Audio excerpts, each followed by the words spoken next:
You talked about dimensional accuracy. Was that important for this tour, or can you expand on maybe a different tour, talk about dimensional accuracy? Yeah, I don't think these guys were too bothered about that. And honestly, I mean, with drone imagery, these tend to be, I don't know what camera was used. I don't even know what drone was used here, but they tend to be,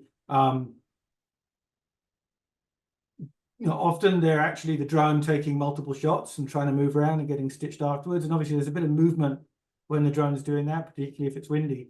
So you're not going to get a huge accuracy. Also, we don't know necessarily exactly what the height of the drone is. We can triangulate it by measuring off the ground. But let's talk about dimensional accuracy in a different tour example.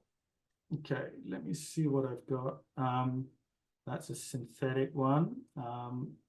Before we go to that, I've got a bunch here all queued up.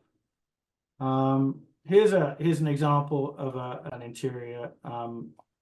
This is a chalet. This looks like there's a little bit of a blue here, so it's probably an older Insta, probably like an X2.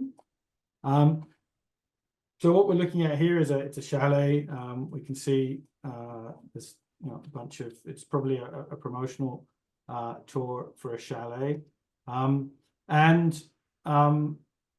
So basically, as long as the user sets the lens height accurately when they create the reference panel for the tour, the main objects that are reconstructed in the tour can be measured. So we can go along here and say, okay, we want to see how wide the unit for the dishwasher is, or maybe measure a doorway. So we can either interactively measure these elements inside the tour, or we can go ahead, and in fact at tour creation time we can go ahead and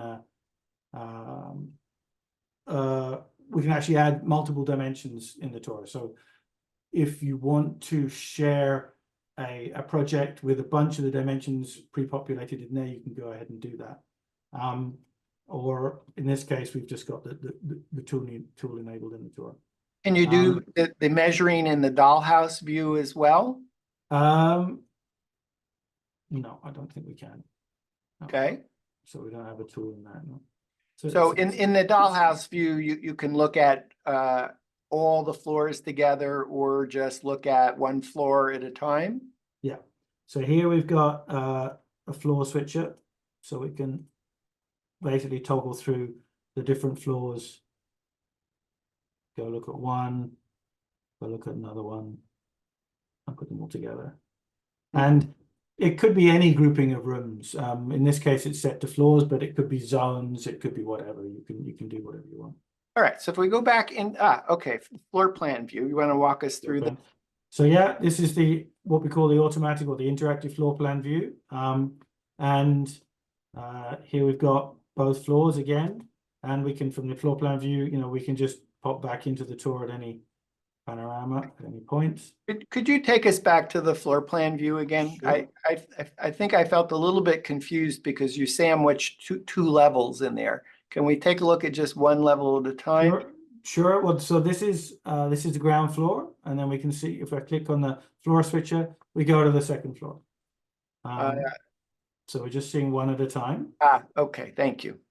And we've got basic set of symbols there. In this case, there's no interior geometry. Like in many cases, the kitchen could be built out as units and displayed. It's not been done in this particular tour, but that's definitely an option.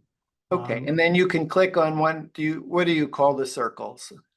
Well, they're the panoramas, so they're the navigation points. So okay, navigation points.